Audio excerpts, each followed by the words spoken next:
Wahabi, pertama ahli sunnah wal jamaah. Ahli sunnah wal jamaah, sebelum saya jawab, kita nak beritahu Perlis negeri yang awal, antara yang paling awal menempatkan di dalam enactment negeri dia, pegangan negeri ini ialah mazhab ahli sunnah wal jamaah. Ahli sunnah wal jamaah ni ramai orang klaim. Orang tu mengaku dia ahli sunnah, ni dia mengaku ahli sunnah. Pasal apa dia ahli sunnah? Pasal dia beli serban satu tok tepi ni. Siapa dia ahli sunnah? Pasal dia pakai serban. Itu bukan. Ahli sunnah merujuk kepada ahli yang berpegang dengan sunnah. Sunnah tu bukan sunnah ustaz kita. Sunnah siapa? Sunnah siapa? Sunnah Nabi SAW. Jamaah ialah jamaah sahabat, bukan jamaah masjid UiTM. Maka Ahlus Sunnah diasaskan oleh Nabi SAW. Itu yang kita percaya. So siapa ahli sunnah, dia akan base sebuah pengamalan dia berdasarkan dalil. Kalau dia kata dia ahli sunnah sebab apa? Sebab dia ikut tok guru sufi dia, itu bukan ahli sunnah. So many parties nowadays, dia abuse, salah guna nama ahli sunnah ni. So kita kena pegang ahli sunnah ialah kaitan dengan sunnah, kaitan dengan sunnah. Okey, Wahabi adalah satu istilah yang muncul kemudian. Ia berkaitan dengan satu wasabi atau makanan Jepun. Wahabi biasanya dikaitkan dengan gerakan Muhammad bin Abdul Wahab di Arab Saudi. Dia cuba buat gerakan reform. Apabila dulu di Saudi ni ada beberapa benda lah, khurafat banyak. Masa tu tak Saudi lagi lah. Tempat kubur-kubur sahabat tu orang bayar nazar niat, pergi bayar ni. Sekarang ni duk mai hak geng serban-serban semua ni, lah ni duk pergi kubur duk buat dah lah ni sekarang. Benda tu lah. Tak mau doa ke Allah, semua kena pergi ke Tok Syekh. Pasal Tok Syekh ni dapat dia ni apa? Dapat persen commission. So dia orang ni akan create, hampa ni jauh dengan Tuhan, kena mai ikut aku. Mai bulan puasa bagi duit kat saya buat kat arwah. Semua ni fikiran nak mencetuskan ataupun menghasilkan wang. Lama kelamaan orang bayar nazar, orang buat khurafat. Di samping ada pro and con dari segi approach yang diambil oleh gerakan Muhammad Wahab itu. Tetapi sarjana-sarjana seperti Dr. Yusuf Al-Qaradawi, Wahbah Zuhaili, mereka ni memuji gerakan Muhammad Wahab di sudut kesungguhan. Di sudut kesungguhan apa yang telah dilakukan. Approach tu mungkin kita nak kata sesuai tak sesuai pada zaman tu ada satu hal. Tetapi banyak kesan dia berjaya. Dahulu Masjidil Haram tu, Kaabah tempat setiap penjuru imam yang berbeza. Sekarang satu imam yang semayang waktu. Dulu 4 imam. Sebab semua orang semayang di belakang mazhab masing-masing. Seakan bagi setiap mazhab itu agama yang lain daripada mazhab lain.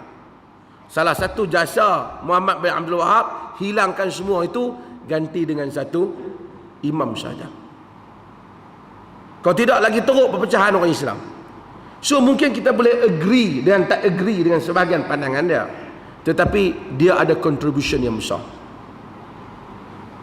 Kita kemudian Turki tak puas hati kerana Turki telah ada masalah dengan banyak negara-negara orang Islam, sebahagiannya dengan Hijaz. So Turki launch untuk lawan Wahabi. Sebenarnya bukan kerana ajaran, tapi kerana krisis politik ketika itu. Kemudian diikuti selepas daripada itu, gerakan Muhammad Wahab ini, dia mengkritik Sufi pasal khurafat-khurafat ni lah. Dan dia menentang golongan yang buat perantaraan dengan Tuhan, panggil kubur wali dan seumpama. So golongan ni bangkit lawan dia dan menamakan dia sebagai ajaran Wahabi. Sekarang perkataan Wahabi di tanah Melayu, perkataan Wahabi merujuk kepada mereka yang tak mau pegang dengan mazhab Syafi'i, tapi pegang dengan mazhab yang banyak. Hamka dianggap pemikir besar dunia Melayu, dituduh Wahabi. Tuduhan Wahabi di Malaysia ni tak ada kaitan dengan Muhammad Wahab. Dia tuduh siapa-siapa yang tak sama dengan dia. Sebab itu pergi baca buku Hamka, Teguran Suci dan Jujur terhadap Mufti Johor. Ni siapa ada orang Johor ni? Bangsa Johor ada. Kan? Baca. So isu Wahabi di Malaysia bukan isu mazhab. Isu saja nak tuduh orang yang tak sama dengan mazhab Syafi'i. Padahal kita di Malaysia ni banyak dah tak sama mazhab Syafi'i. Saya selalu buat contoh simple tu. Mazhab Syafi'i beli barang kena sebut saya jual, saya beli. Kita pergi beli air tu dekat mesin duit tu. Mesin apa? Mesin. Kita bubuh RM2, saya beli mesin. Mesin tak cakap, saya jual. Mesin tu tak mazhab Syafi'i. Tu pun kita ambil juga kan.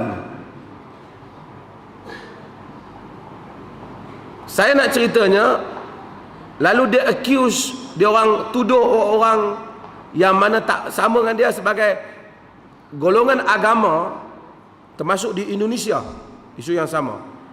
Golongan agama ni dia tak banyak exercise untuk dapat terima differences dalam sistem pendidikan kita. Sebab tu ramai ustaz-ustaz, tak boleh saya mengumpat ustaz sikit. Dia hanya sahabat buat apa yang saya kata, jangan duk tanya banyak. Itulah pendekatan yang telah menjahanamkan ramai orang, intelektual ramai orang. Sehingga akhirnya orang rasa agama tidak lagi relevan. Itu juga yang berlaku dalam Christianity, dalam sejarahnya. So apabila datang orang yang, bila ustaz kata macam ni, dia orang kata kami pergi belajar dalam hadis kata macam lain, ustaz rasa tercabar. Lalu ustaz kata hang ni Wahabi. Sebab dia tak ada jawapan kepada hadis tu.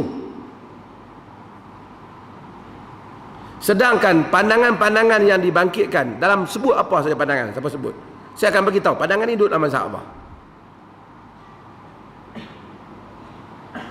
Di Selangor sebagai orang semayang lepas 8 rakaat keluar, bukan kerana dia Wahabi. Dia kata, "Hai, ramai Wahabi ya keluar." Pasal dia nak semayang 20 orang semayang lah. Sebab apa? Dia tak boleh tengok perbezaannya. Pasal dia rasa dia sudah tidak mencengkam kuasa dia.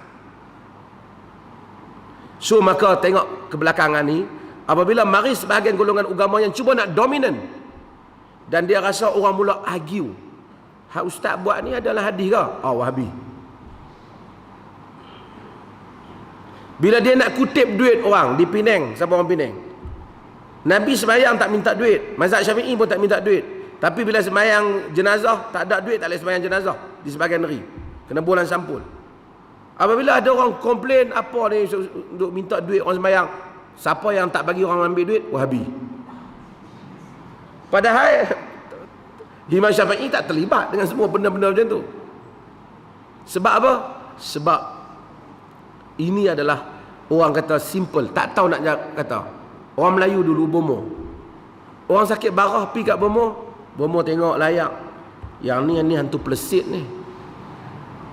Mai balik orang sakit lain, keyau sakit dia dalam urat apa, dia pegang, ni hantu raya ni.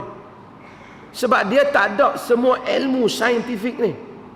Yang pihak yang boleh dia tuduh adalah hantu. Sehingga hantu pun rasa kecewa kerana sering dituduh benda-benda yang dia tidak buat pada zaman dulu lah.